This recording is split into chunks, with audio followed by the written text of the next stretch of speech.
네, 교재는 179페이지가 되겠습니다. 제50주일 아이들의 구름답 제50주일 125문 한 문만 합니다. 자, 질문을 읽을 테니까 같이 답을 읽으십시오. 125문 넷째 강구는 무엇입니까? 오늘날 우리에게 영할 양식을 주옵소서로 이러한 강구입니다. 우리의 몸에 필요한 모든 것들을 내려주시며 그리하여 오직 주님이 모든 좋은 것의 근원임을 깨닫게 하시고 주님의 복주심이 없이는 우리의 염려나 노력, 심지어 주님의 선물들조차도 우리에게 아무 유익이 되지 못함을 알게 하옵소서. 그러므로 우리로 하여금 어떤 피조물도 의지하지 않고 오직 주님만 신뢰하게 하옵소서. 주님께서 가르치는 기도의 네 번째 강구입니다. 총 6가지의 강구로 되어 있다고 되어 있었고 지난주까지 3가지의 강구를 했었죠. 하나님의 이름이 거룩히 여김을 받으시옵소서. 이름이 거룩히 여김을 받으시고 하나님 나라가 임하옵소서. 하나님 나라를 오게 하여 주옵소서. 그리고 아버지의 뜻이 하늘에서 이루어진 것 같이 땅에서도 이루어지게 하옵소서. 이것들을 구했습니다. 이제 그러다 보니까 좀 뭐라 그럴까요? 우리 살에 닿는 피부로 절감하는 그런 부분과는 약간 좀 거리가 있는 것처럼 느껴질 수 있어요. 물론 이제 그 설교를 할 때 이런 부분이 우리에게 삶에 어떻게 연결되는가도 설명을 드렸지만 실질적으로 그렇게 기도를 할 때마다 우리와는 관계가 좀 없는 것처럼 그렇게 좀 어떤 고상한 차원의 것으로 생각할 수 있습니다. 그런데 이제 4번째, 5번째, 6번째 강구는 우리의 피부에 와닿는 강구들이 되는 거죠. 그러니까 하나님의 뜻이 하늘에서 이룬 것처럼 땅에서도 이루어지는데 그것이 구체적으로 어떻게 이루어져야 됩니까? 하는 그것에 대한 우리의 간구하는 내용이 4째, 5째, 6째 있는 것이고요. 거기에는 동일하게 우리라는 표현이 들어있습니다. 그러니까 하나님이 이 땅 가운데 하나님의 뜻이 이루어지옵소서. 하나님 나라가 이 땅 가운데 임하시옵소서. 하나님의 이름이 이 땅 가운데에서 거룩히 여김을 받으시옵소서 하고 기도하는데 우리를 통하여 우리 가운데서 그 일이 되기를 소망하는 거죠. 근데 구체적으로는 그러면 어떤 것이 하나님의 이름을 거룩하게 여기는 것인가? 하나님 나라가 이 땅 가운데 임함을 어떻게 나타낼 수 있는가? 하나님의 뜻에 온전히 순종하는 것은 무엇인가? 했을 때 우리가 그것을 위하여 간구하는 것이 오늘 4째에 있는 우리에게 오늘 일용할 양식을 주옵소서 이렇게 되는 겁니다.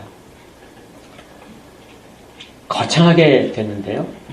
실제 구하라고 하셨는데 명령하셨는데 첫 번째 구하는 것은 정말 이런 표현이 괜찮을지 모르지만 쪼잔한 겁니다. 더 큰 걸 구하고 이 땅이 다 복음화가 되게 해주시옵소서. 이 땅의 모든 권력자들이 주 앞에 무릎 꿇게 해주셔서 그렇게 기도를 하면 더 좋을 것 같은데 근데 정말 아주 작은 이것도 기도해야 될까 하는 정도의 작은 우리에게 일용할 양식 오늘 먹을 빵을 주옵소서 오늘 먹을 떡을 주옵소서 하는 거죠. 왜 이렇게 급격하게 변할까요? 오늘 이 4째 강구를 살펴보면서 이 4째 강구를 질문을 3가지를 하면서 시작을 할까 합니다. 첫 번째는요, 왜 매일매일 먹는 빵을 구하라고 하셨을까? 왜 매일매일 주님께서는 우리가 매일 먹어야 되는 빵을 구하라고 하셨을까요? 좀 더 폼나게 기왕 주실 것을 구하라고 하셨으면 집이 좀 낫지 않을까요? 그보다는 조금 더 집이 너무 거창하면 차라도 한데 이 정도 되면 좋지 않을까요? 근데 구할 수 있는 것 중에 제일 작은 거예요. 제일 작은 거 양식을 구하라고 하시게 합니다. 왜 여기서부터 시작을 하게 하셨을까요? 이게 주님께서 지금 가르치시는 제자들은 다 유대인들이에요.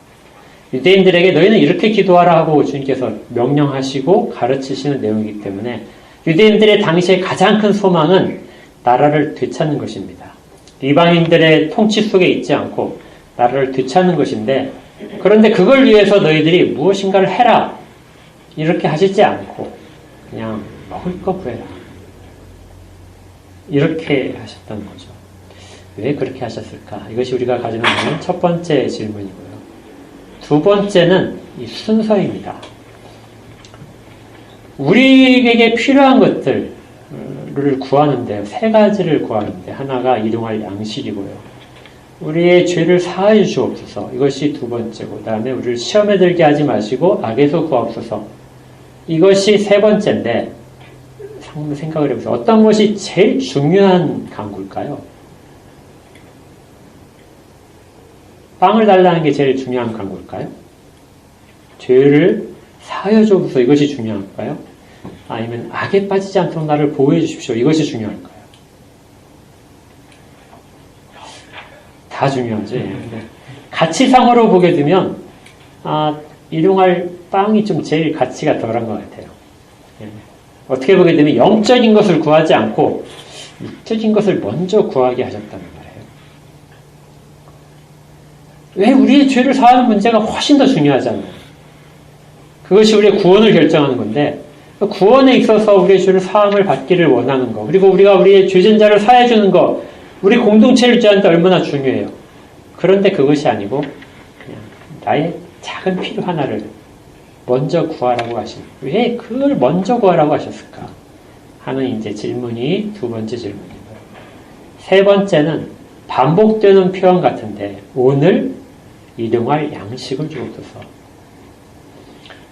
그 양식을 구하는데 오늘 구하게 하옵소서. 그리고 오늘의 먹을 떡을 주옵소서. 오늘이라는 것으로 한정되는, 왜 주님은 내일 내게 필요한 것을 오늘 구해서 내일 얻도록 하지 않고 오늘 필요한 것들을 오늘 구하게 하시는지, 오늘이라는 의미가 과연 무엇을 의미하는지, 여기에 대한 것 세 가지를 한번 살펴볼 것입니다. 첫 번째, 왜 빵을 구하라 하셨는지, 여기가 굉장히 많은 의미가 담겨 있다고 학자들이 이해를 해요. 근데 첫 번째 우리가 살펴볼 수 있는 것은 그냥 단순히 빵이 아니다. 아주 많은 분들이 이렇게 해석을 합니다. 이 해석이 옳아요. 성경을 보게 되면 빵이라고 했을 때 우리에게 빵을 주십시오 하고 우리가 떡을 나눠 먹는다 이런 것들 표현이 그냥 떡을 나누는 것이 아니라 필요한 것들을 다 지칭하는 대표 단어예요. 그러니까 성경에서는 이걸 이제 제육법이라고 하는데요. 모든 것 중에 아주 큰 것들이 있는데 큰 것들 속에 있는 작은 거 하나를 가지고 전체를 다 표시하는 방법입니다. 국어에서는 뭐라고 하는지 잘 모르겠어요. 작은 거 하나가 그것이 속해 있는 전체를 다 표시하는 거예요. 예를 들어서 창세기에서 아담이 저주를 받고 나서 이렇게 돼 있어요. 네가 흙으로 돌아갈 때까지 얼굴에 땀을 흘려야 먹을 것을 먹을 것이다. 얼굴에 땀을 흘리면 먹을 것을 먹을 수 있다. 이건 수고하는 걸 말하잖아요. 계속해서 쉬지 않고 수고를 해야 그렇게 먹을 것을 얻을 수 있다는 그 수고를 나타내는데, 수고를 그 수고하는 과정에 있는 땀으로 이야기를 하시는 거죠.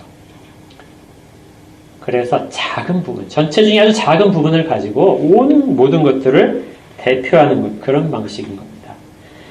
예수님께서도 이 인용하신 구절인데 시편 41편 9절에 내가 신뢰하여 내 떡을 나눠 먹던 나의 가까운 친구 나를 대적하여 그의 발꿈치를 들었나이다. 가룟 유다가 배신하는 것에 대해서 예수님께서 말씀하신 부분이에요. 근데 이때 내 떡을 나눠 먹던 나의 가까운 친구, 그러니까 떡을 그냥 나눠서 식사를 하는 그런 부분이 아니라 내게 있는 것을, 모든 것을 나눠줄 수 있고 같이 기뻐할 수 있는 그런 가까운 친구라는 뜻입니다. 떡을 나눠 먹는다는 것은 그런 의미를 갖는 것이죠. 그리고 사도행전에서도 떡을 함께 떼며 모든 필요한 것들을 서로 통용했다, 공통으로 사용을 했다는 거죠. 떡을 함께 떼는 행위는 그런 것들을 다 담고 있습니다. 그래서 여기에 있는 일용할 양식, 우리에게 떡을 주옵소서, 오늘 먹을 수 있는 떡, 우리에게 필요한 떡을 주옵소서 하는 말은 모든 것들, 우리에게 필요한 모든 것들을 다 담아내는 대표적인 단어라는 거예요. 이런 해석을 이 하이델베르 요르분답에서도 하고 있어요. 첫 번째 문장을 보시면 이렇게 되어 있습니다. 우리의 몸에 필요한 모든 것들을 내려주옵소서. 떡은 우리가 살아가는 데 있어서 필요한, 육신이 유지될 수 있는데 필요한 모든 것들을 이야기합니다. 이게 뭐가 있을까요? 떡으로 대표되는 모든 것들. 여러분들 지금 뭐를 제일 필요로 하세요? 말씀해 보십시오. 제가 들어드린다는 게 아니라 여러분들이 필요한 모든 것들이 다 이게 담겨 있다는 거예요. 이 루터 선생님도 소유를 문답을 만들었어요. 그래서 가르쳤는데 거기에 이 부분을 이렇게 해석을 하는 것이 있습니다.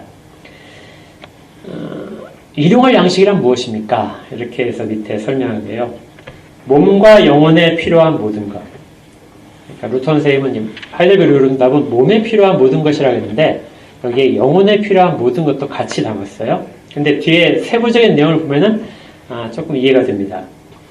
먹는 것, 마시는 것, 옷, 신발, 집, 농장, 가축, 돈, 물건, 경건한 배우자, 경건한 자녀, 경건한 고용인, 경건하고 진실한 통치자, 좋은 정부, 좋은 날씨, 평화, 건강, 교육, 명예, 좋은 친구, 신용 있는 이웃. 이런 것들이 다 이 일용할 양식에 들어있는 것이다. 이렇게 설명했습니다. 여러분들 이것 외에 더 필요한 거 있으세요? 여기 그냥 집어넣으시면 돼요. 우리 선생님이 한 것처럼 일용할 양식 속에 이것이 다 담겨 있다는 겁니다. 근데 이제 흥미로운 것은 뭐 다 이해가 되는데 경건한 배우자 이거 뭐 가슴에 와닿지 않으세요? 네. 아무리 밖에서 인망을 얻고 많은 것들을 소유하고 권력을 가졌다 할지라도 가정에 돌아왔을 때 경건하고 현숙한 배우자가 아내나 남편이 없다면 집안에 들어오는 것이 즐겁지 않을 겁니다. 무엇을 먹는다 한들 즐거움이 있을까요? 그 식탁의 교제 가운데. 자녀가 경건하지 않다. 오전에 한 것과 연결이 좀 되긴 하지만 자녀는 부모의 기쁨이죠. 근데 자녀가 경건하지 않고 그것이 누적되고 계속해서 악화되고 있다. 물론 육신의 부모에 대해서 하고 있는 것들도 포함을 해서 말입니다. 자녀가 정말 부모의 말을 듣지 않는다. 그리고 신앙적으로도 방탕하게 생활한다. 그렇다면 부모가 무슨 기쁨으로 식사를 할 수 있을까요? 이것도 역시 우리가 먹을 것, 먹는 것 이 부분으로 대표되는 우리의 평안함 속에서 반드시 갖춰야 될 요소라는 거죠. 건강이 없다면 무엇을 먹을 수 있겠습니까? 먹어도 소화가 안 되고 부담이 된다면. 그래서 루터 선생님은 이것이 다 필요한 것들이다. 그리고 이것을 여기 담았죠. 아까 말씀드렸지만 루터 선생님은 몸과 영혼에 필요한 모든 것이라고 했어요. 그러면 그 영혼에 필요한 것도 경건함이란 말 속에 담겨 있습니다. 정부도 마찬가지예요. 정부가 우리 가운데 좋은 정부가 없다면 우리의 식탁이 그렇게 평안하지 않다는 거예요. 내일을 염려하기 때문에 우리가 오늘 걱정 때문에 즐겁지 않은 식탁을 맞이하게 될 겁니다. 이러한 모든 것들이 여기에 일용할 양식 속에 들어있다는 것이에요.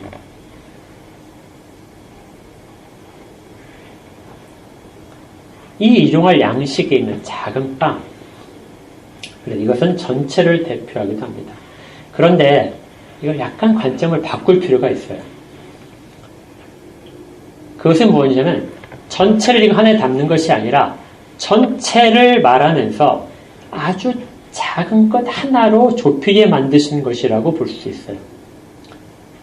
그러니까 아까 루터처럼 전체 필요한 것들을 다 구하는 것을 이걸 구하는 것으로 다 담아내고 있다고 볼 수도 있지만 반대로 전체를 다 말하지 않고 작은 것 하나만을 구하게 하셨다고도 볼 수 있습니다. 집을 구하지 말고 일용할 양식을 구하라. 너한테 좋은 친구들을 구하지 말고 일용할 양식을 먼저 구하라. 좋은 정보를 구하기 전에 일용할 양식을 먼저 구하라. 이렇게 말씀하셨을 가능성도 아주 큽니다. 이렇게 제한적으로 사용을 하게 하신 것은 우리로 하여금 필요 없는 부분을 눈을 돌리지 않게 하는 거예요. 아까 제가 말씀드렸지만 우리에게 필요한 무엇인가를 생각해 보라고 했을 때 사람들은 다 이야기를 할 겁니다. 그런데 그것들이 과연 진정으로 필요한 것인가 하는 질문을 던지면서 예수님께서 너에게 진정으로 필요한 것이 무엇인지를 생각하게 만든다는 것이죠. 예수님께서 기도하여서 구하라고 하신 것들에는 두 가지 종류가 있어요. 두 가지 구하는 기도가 있다고 합니다. 첫 번째는 무엇이든지 구하라 하신 것이 있어요.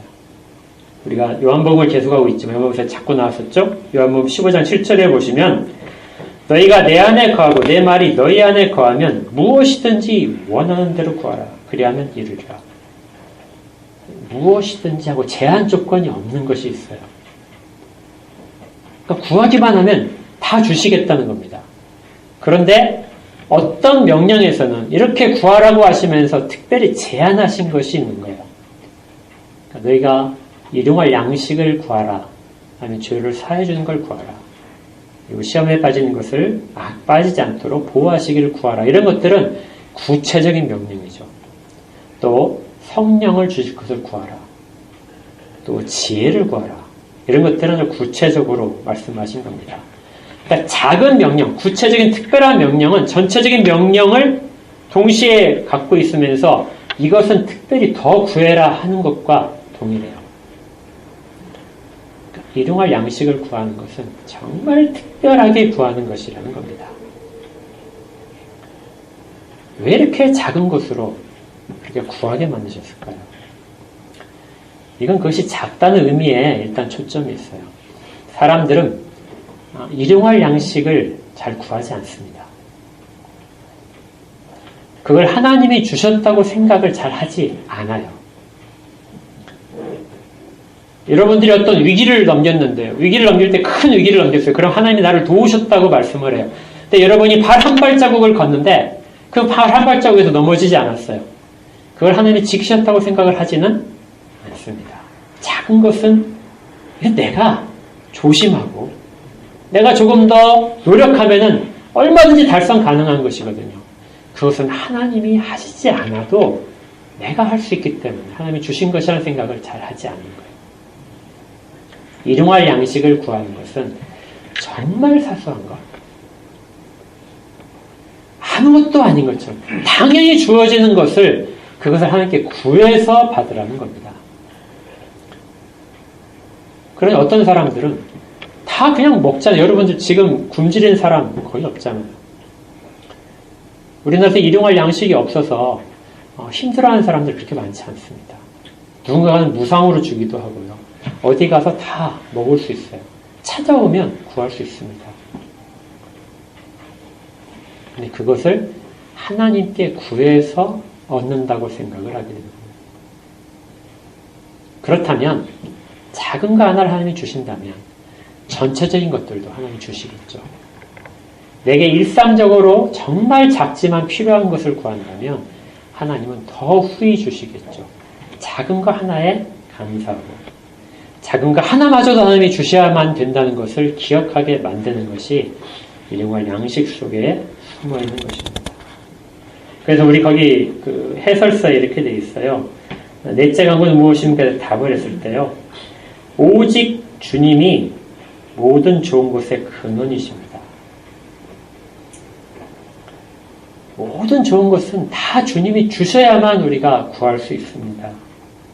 그 주님의 복주심이 없이는 우리의 염려, 우리가 어떤 염려를 하고 내일 우리가 무엇을 해야 되겠다, 계획을 아무리 잘 짜도 주님의 복주심이 없으면 우리는 하나의 음식도 섭취할 수 없는 존재입니다.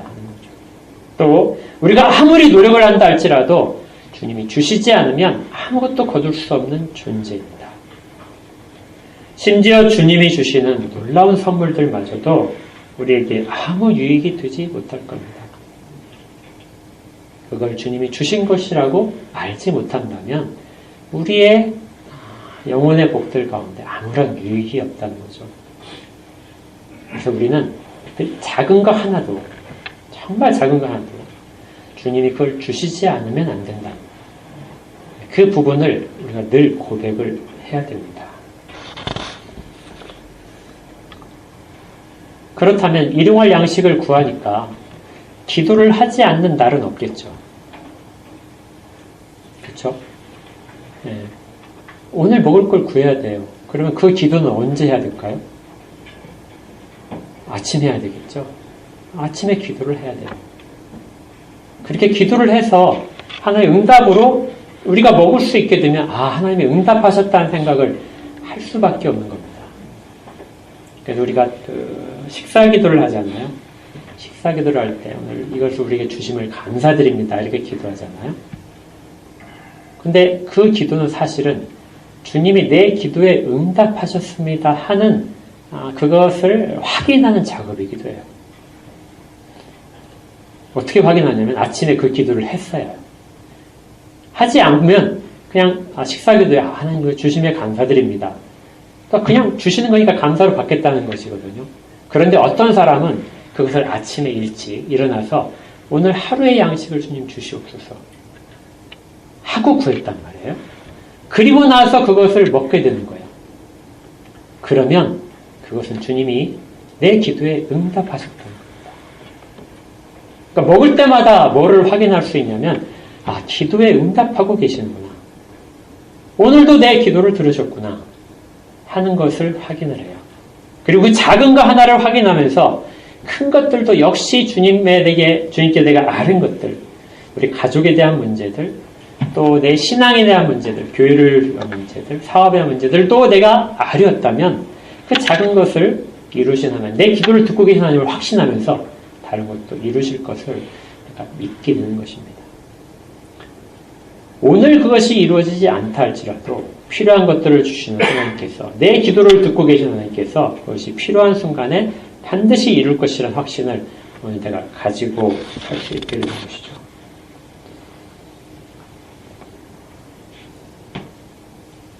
실질적으로 우리는 몸에 대한 것을 구하고 있지만 실질적으로는 영혼에 대한 것을 이미 먹고 있는 상태입니다. 우리가 육신의 양식을 식사를 하고 있는 거예요. 만약에 내가 그것을 구하고 있다. 아까 주님께서 말씀하신 것처럼 내 말이 내가 너희 안에 거하고 너희가 내 안에 거하면은 무엇이든지 구하라. 그러니까 이 일용할 양식을 구할 때 이미 우리가 그것을 들어주실 하나님을 확신하고 있다면, 내 기도를 듣고 계신다는 확신이 있다면 나는 지금 영혼의 양식을 지금 먹고 있는 거예요. 육신의 양식은 조금 후에 먹을 겁니다. 그런데 그걸 하나님께 의지해요. 하나님이 그걸 약속하셨기 때문에 이루실 것인 것을 믿고 있다면 그 순간에 우리는 영혼의 양식을 지금 먹고 있는 거예요.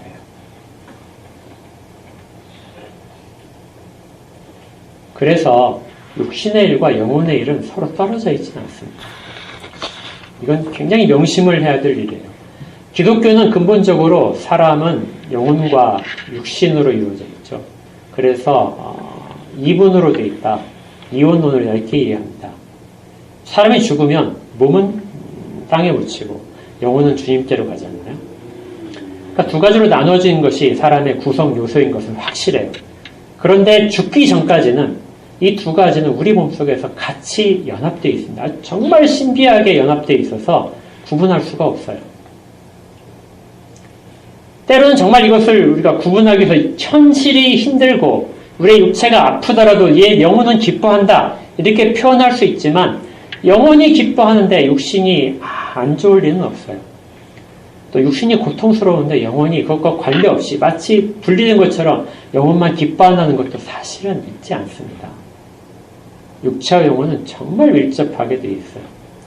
그래서 우리가 육신에 필요한 모든 것들을 구할 때 사실은 그것이 영혼에 필요한 것들을 구하는 것이 됩니다. 아까 루터 선생께서 이 일용할 양식 속에 몸과 영혼에 필요한 모든 것이라고 표현을 했고, 경건한 배우자, 경건한 자녀, 좋은 친구들, 이러한 것들을 담아낸 것도 역시 마찬가지로 영혼의 일들과 떨어져 있지 않다는 것을 이야기를 하는 거예요. 그러니까 여러분이 살아가실 때 작은 육신의 일 하나를 할 때 그것을 어떤 태도로 받고 있느냐가 우리의 영혼의 임의 양식, 영적인 일을 하고 있는 것으로 동일하게 되는 겁니다. 먹고 마시는 것, 정말 육신의 일이라고만 생각지 마십시오. 그것이 하나님께서 주시는 것이라는, 내가 그것을 구했던 것, 그에 대한 주님의 응답이라는 것을 알게 되면 여러분들은 영적인 일들을 하셨던 것이고요. 영적인 곳에 여러분들이 계신 것입니다. 이제 순서를 한번 따져보는 건데요. 왜 영적인 일을 구하는 대신에, 더 거창한 일을 구하는 대신에, 죄를 사하는 문제를 하시게 대신에 일용할 양식을 그냥 구하라고 했을까? 이건 사람의 연약성 때문입니다. 주님은 우리의 연약함을 정말 잘 알고 계세요. 우리가 굶주리게 되게 되면 우리가 주의 말씀을 잘 지키지 않을 것이라는 것을 알고 계세요. 여러분들 굶으시면 혹시 그 금식기도 해보셨어요? 금식 며칠만 하시면요, 하루만 하시면 기도가 뭐예요? 먹을 것만 생각나지. 네. 그리고 머리도 아프죠. 막 육신이 그냥 눕기를 좋아하고 기도 잘 안 돼요. 네. 육신은 영혼의 필요성을, 우리가 영혼이 정말 건강하게 깨어 있으려면 육신도 건강해야 됩니다. 그게 우리의 약함이에요. 그래서 우리는 그 육신에 필요한 것들, 최소한의 것들을 만족시킬 수 있도록 주께서 우리를 붙들어 주셔야 한다는 것을 구하게 하신 것이죠. 잠언에 이런 글이 있습니다. 잠언 30장 7절에 아굴이라는 사람이 자기 두 제자에게 가르친 내용이에요. 그래서 자기가 했던 것을 설명을 해주는 것이 잠언에 기록되어 있는데요. 자, 여러분이 잘 아셨을 거예요. 내가 두 가지 일을 주께 구하였사오니 내가 죽기 전에 내게 거절하지 마옵소서. 내가 살아있는 동안에는 이것을 늘 나에게 응답하여 주옵소서. 이렇게 구하는 기도였습니다.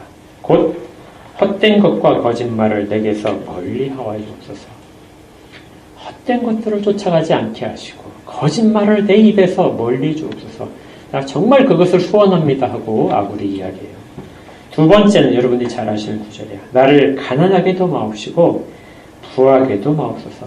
오직 필요한 양식으로 나를 먹이시옵소서. 이건 모든 것들을 담는 것이 아니라 축소시키는 것입니다.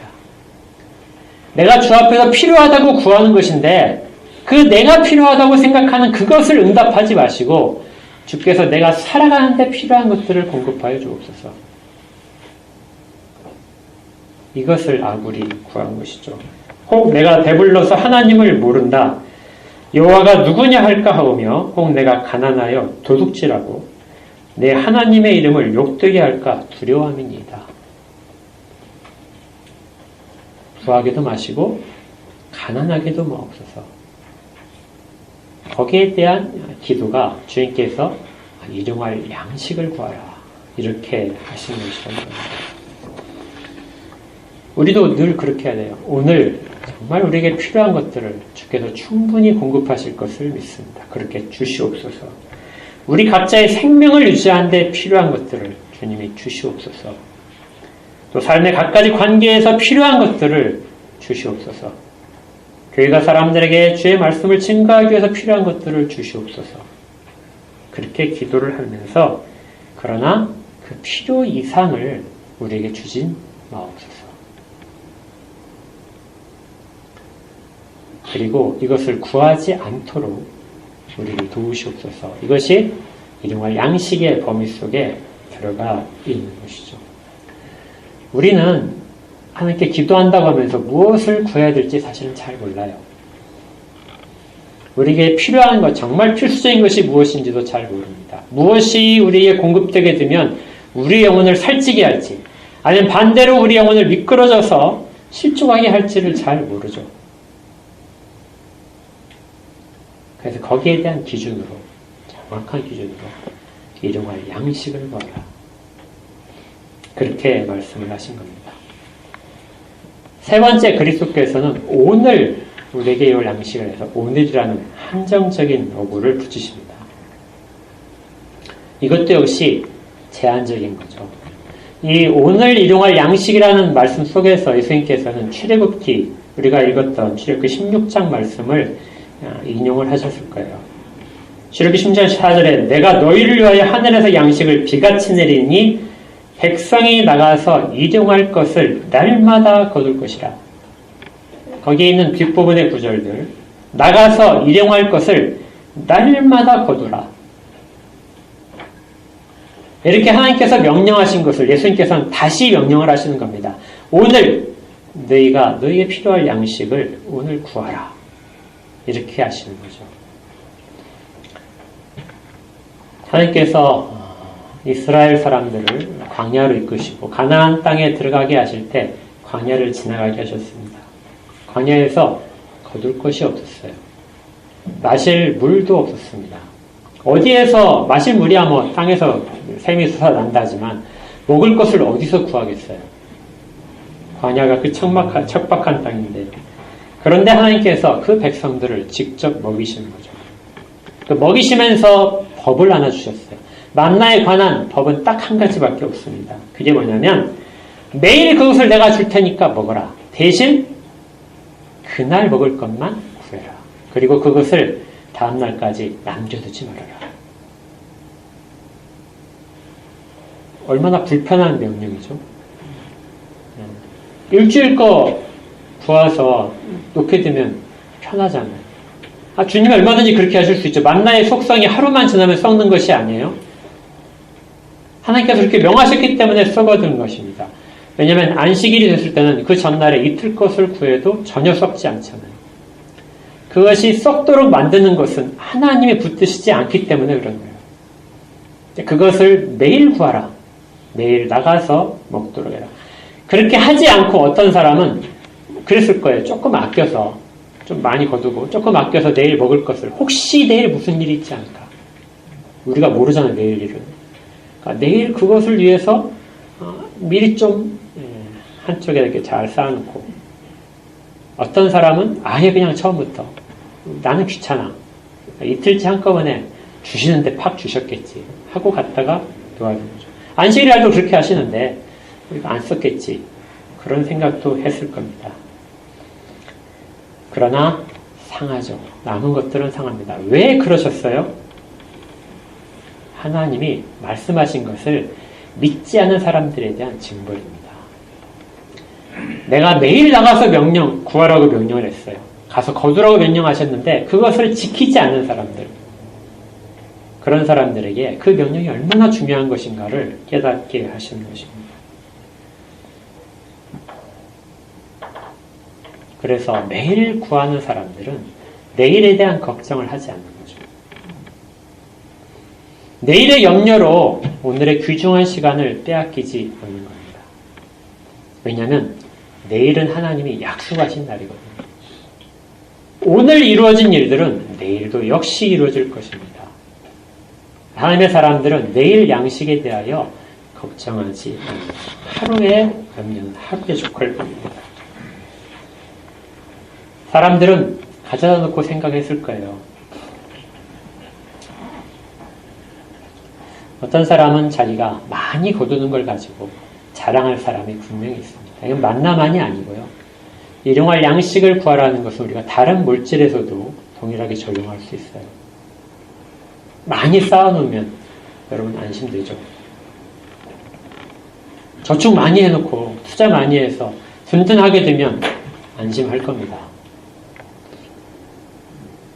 그런데 아까 아굴이 무엇이라고 경고했었죠? 내가 부하게 되면 하나님을 잊을까 걱정하는 거죠. 하나님을 잊게 됩니다. 부하는 것 자체가 많이 벌어서 저축해놓은 것 자체가 나쁜 거 아니에요.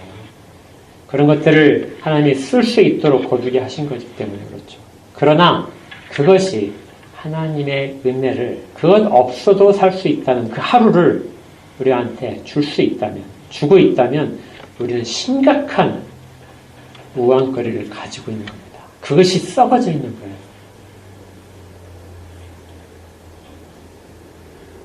주님께서 그것을 구하라고 하신 것이죠. 신명기 8장 3절에서 이렇게 하셨습니다. 너를 낮추시며 너로 줄이게 하시며 또 너로 알지 못하며 또 내일 줄도 알지 못하는 만나를 너에게 먹이신 것은 사람이 떡으로만 사는 것이 아니요 여호와 입에서 나오는 모든 말씀으로 사는 줄을 너로 알게 하려 하십니다. 우리의 육신의 필요는 매일에 대한 필요입니다. 그리고 말씀도 매일 주실 거예요. 그리고 그 말씀은 우리를 내일까지 지탱케 할 겁니다. 사람은 궁극적으로는 하나님의 입에서 나오는 모든 말씀으로만 살아갈 수 있어요. 오늘 우리가 그렇게 구하게 하시는 것은 주님께서 그 광야의 이스라엘 백성들의 삶을 생각나게 하시면서 우리가 오늘 사는 삶이 광야에 있는 삶이라는 것을 알려주십니다.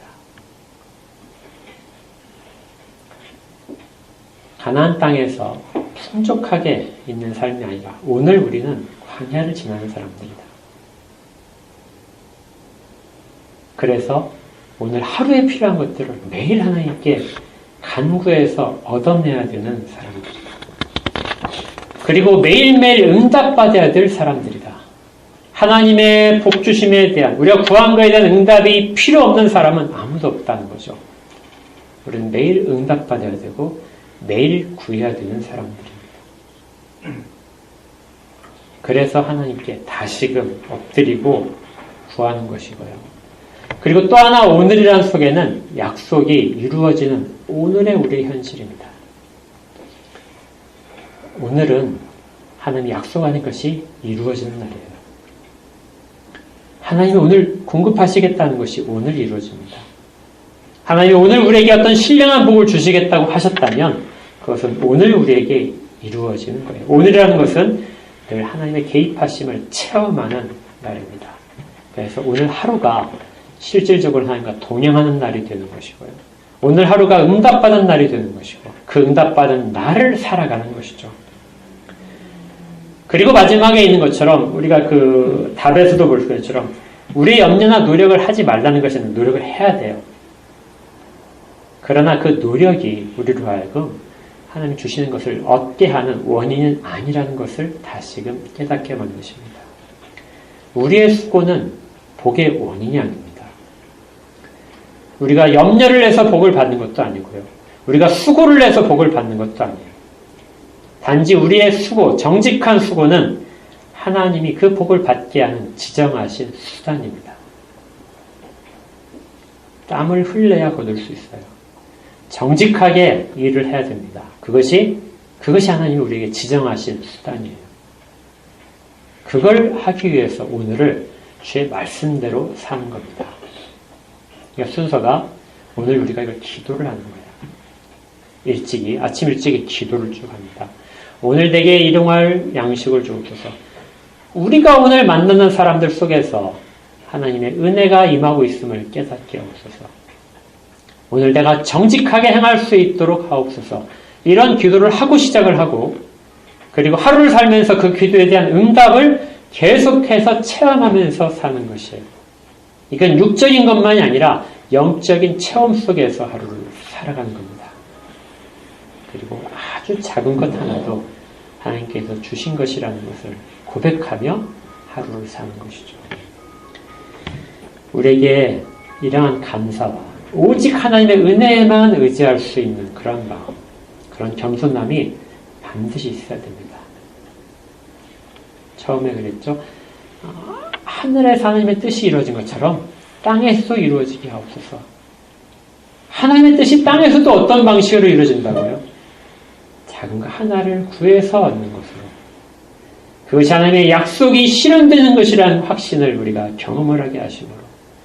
그리고 그 속에서 우리가 정직하게 행하는 것으로서 하나님 나라가 이 땅 가운데 임하여 있고 하나님의 뜻이 이루어지고 있다는 것. 우리가 이것을 꼭 기억하시기 바랍니다. 오전에 그 성령에 대한 것이 너무 길어서 말씀을 못 드렸는데요. 성경에 보면 사도행전에 성령 충만에 대한 내용들이 많이 나옵니다. 성령이 충만했을 때 무슨 일이 벌어졌는지를 찾아보시면요. 여러분들 아주 정말 명확하게 알 수 있어요. 성령이 충만해지면 예수 그리스도를 증거하는 거예요. 하나님의 큰 일을 말하기 시작하는 겁니다. 성령이 충만해지면 기적을 일으키는 것이 아니에요. 성령이 충만해지게 되면 어떤 죽은 자를 살리고 그런 일들을 하는 것이 아니라 무리를 걷는 게 아니에요. 성령이 충만해지면 그 입술에서 예수 그리스도만을 전하게 되는 거예요. 자기의 생각이 아니고 하나님의 말씀, 예수 그리스도의 것이 우리 가운데서 다 나오는 때가 우리 가운데 성령이 충만한 상태입니다. 그리고 작은 거 하나를 구하면서 그때 감사하고 주신 약속을 이루시는, 우리를 언제나 보호하시는 하나님을 기억하게 만드는 것이 우리가 성령이 충만해지는 방법이고 우리가 스스로 그것을 깨달을 수 있게 만드시는 거죠. 우리가 늘 이렇게 성령이 충만해지기를 바랍니다. 아침마다 기도하십시오. 아침마다 하루에 받으실 모든 복들을, 우리에게 육신에 필요한 것들뿐만 아니라 그것을 구하는 것이 이미 내가 하나님의 은혜 가운데 있음을 다시금 확신하게 하는 그런 교회 늘 가지시기를 바랍니다. 주의 은혜가 우리 가운데 풍성히 있으실 겁니다. 함께 기도하겠습니다.